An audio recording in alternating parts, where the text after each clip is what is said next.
Seconds de Frankenheimer ressort en salle et fait un double événement. D'abord pour son distributeur, qui trouve une résonance à son travail, redonner une seconde vie à des films disparus. Ensuite, pour redécouvrir le film le plus personnel de son réalisateur, John Frankenheimer, et de son acteur principal, Rock Hudson. Et si Seconds avait droit à sa seconde chance sur les écrans. En tout cas, on le souhaite à son distributeur, car, comme chaque été, Marc Ollery nous sélectionne des pépites rares qui nous donneraient presque envie de ne pas quitter la capitale.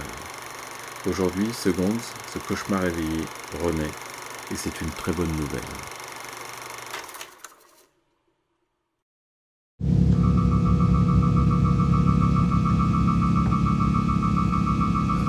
Alors, moi je suis déjà un peu un distributeur à part parce que la distribution c'est une deuxième activité pour moi dans le cinéma. Je suis technicien et intermittent, je suis technicien depuis une vingtaine d'années, j'ai longtemps été assistant réalisateur et depuis une dizaine d'années je suis accessoiriste. Donc je gagne ma vie sur les plateaux de cinéma et en plus de ça, depuis 2009 j'ai créé Lost Film qui est une société de distribution de patrimoine. Et pourquoi Lost Film? Parce que c'est une société qui distribue, alors pas forcément des films toujours perdus. Moi j'ai commencé en 2009 avec un film de William Wyler qui s'appelait La Rumeur, un film avec Audrey Hepburn et Shirley MacLaine. Et c'est vrai que l'envie avec Lost Film, l'envie première, c'est de défendre un cinéma un peu plus rare, méconnu. Et parfois, en effet, c'est des vrais films perdus, des films qu'on n'a pas l'habitude de voir, qui ne sont pas accessibles, qu'on voit très peu à la télé ou qui existent même des fois pas du tout en DVD ou en Blu-ray.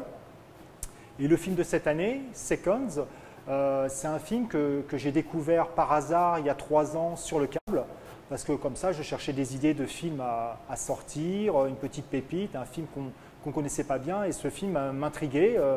Par son titre. Le titre original c'est Seconds et le titre français c'est L'Opération Diabolique. Et j'ai vraiment été sous le charme, sous le choc presque, parce que ce film m'a jamais lâché. Quand je l'ai découvert, j'étais happé par cette histoire. On ne sait pas du tout ce qui se passe. Ce personnage qu'on suit, qui après se fait opérer et se réveille sous les traits de Rock Hudson. Et puis cette histoire qui, somme toute, même si le film est c'est un film de genre, c'est un film d'anticipation. L'histoire, ce que ça raconte, c'est quand même une histoire très universelle, c'est-à-dire qu'est-ce que ça ferait pour recommencer à zéro, d'avoir une deuxième chance, d'avoir une deuxième vie.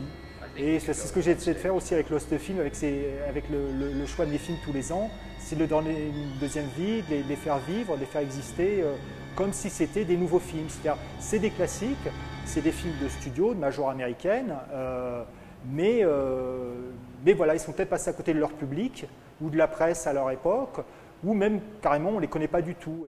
Et en fait, c'est vrai qu'au début de l'année, quand je cherchais une idée de film à sortir, de prochain Lost Film, j'avais toujours en tête cette idée de Seconds. Il y a 3 ans, quand j'avais posé la question, on ne pouvait même pas tirer de copie 35 mm d'après le négatif de Seconds. Sauf que récemment, donc je m'étais renseigné et était sorti un DVD aux États-Unis, un Blu-ray dans la collection Criterion, qui avait fait un très très beau travail de restauration justement pour cette édition-là. Et c'est ce matériel-là de restauration à la base pour une sortie DVD et Blu-ray qui a permis justement de transformer ça en copie numérique, en DCP pour la salle.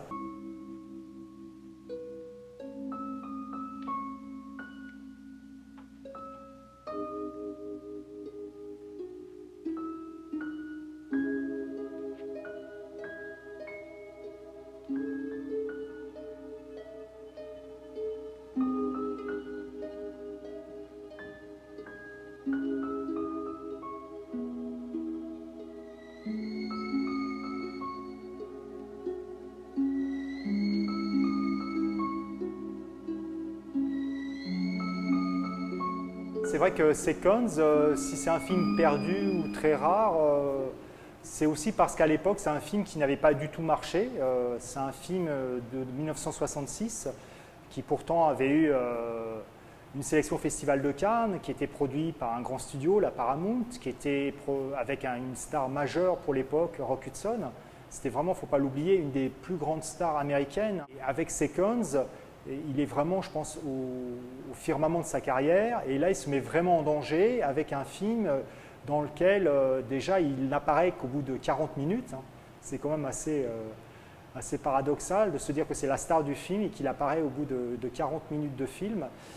Et pourquoi à l'époque le film avait été mal accueilli? Je pense parce que justement il essayait de décrire un personnage qui doute certainement comme l'Amérique pouvait douter à l'époque parce que on est au milieu des années 60, on est au début de la guerre du Vietnam, on est quelques années après l'assassinat de Kennedy. Il ne faut pas oublier que c'était aussi un événement majeur pour beaucoup d'Américains et aussi pour Frankenheimer qui bizarrement avait raconté de façon un peu prémonitoire un assassinat de président des États-Unis avec un de ses films précédents, Un crime dans la tête, et qui quelques années aussi faisait un autre film de politique fiction autour d'un président qu'un général essayait de renverser. Donc c'est vrai qu'il était en phase comme ça un petit peu avec la société et la politique de son pays, Frankenheimer, mais là, plus particulièrement avec Seconds, il décrit aussi une crise plus existentielle des personnages et de la société. Ce personnage qui est incarné par Rock Hudson, c'est un homme de 50 ans qui a tout ce qu'il lui faut, on va dire. D'un seul coup, voilà, il a un coup de fil mystérieux, une organisation mystérieuse qui lui propose une nouvelle vie et d'un seul coup, en effet, voilà, ça révèle une faille, une crise qui est là, qui existe. Et c'est un thème que Frankenheimer va aussi continuer d'explorer dans d'autres films qui sont vraiment des films aussi très beaux et très personnels du début des années 70 qu'on pourrait vraiment rapprocher de Seconds, qui sont Les parachutistes arrivent avec Burt Lancaster et I Walk the Line, un film avec Gregory Peck, où là vraiment on s'attache à des personnages qui sont pareils un petit peu au bout du rouleau, qui ne savent pas très bien s'ils ont réussi leur vie, leur métier, leurs amours. Et je pense que Seconds était déjà très précurseur de ça et peut-être beaucoup plus noir. C'est aussi un film en noir et blanc. Pour l'époque, c'est quasiment très rare. On est en pleine période du Technicolor, du cinémascope, même des films en 70 mm ou en Todao. Et là, Frankenheimer, pour Seconds, il décide, avec son chef-op, James Wongo, qui est vraiment un des pionniers des chefs-op, il travaille depuis le muet, depuis Cécile B2000, jusqu'au début des années 70, il fait là son dernier film en noir et blanc avec Seconds. Et c'est pareil, c'est un choix complètement atypique pour l'époque. Hold it. Thank you. Hold your arm up, please, Mr. Wilson. Excuse me, I don't understand, but is all this 13 really and a half. necessary? Profile. Turn sideways, Mr. Well, Wilson. wait We just get a profile. moment. Is this necessary Back for, away. for... Hold it. Hold it. That's it. Back view. What is this, preliminary for surgery? Or... Certainly, Mr. Wilson. Years going by, a lot happens to the human body in a year.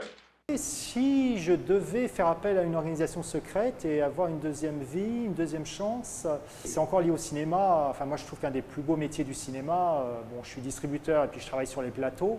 La fin de la chaîne, c'est être exploitant. Hein. C'est tenir une salle de cinéma, choisir des films, les défendre, organiser des événements autour. Et ça aussi, c'est quelque chose qui me tiendrait à cœur. Si j'avais une seconde chance, je ferais ça.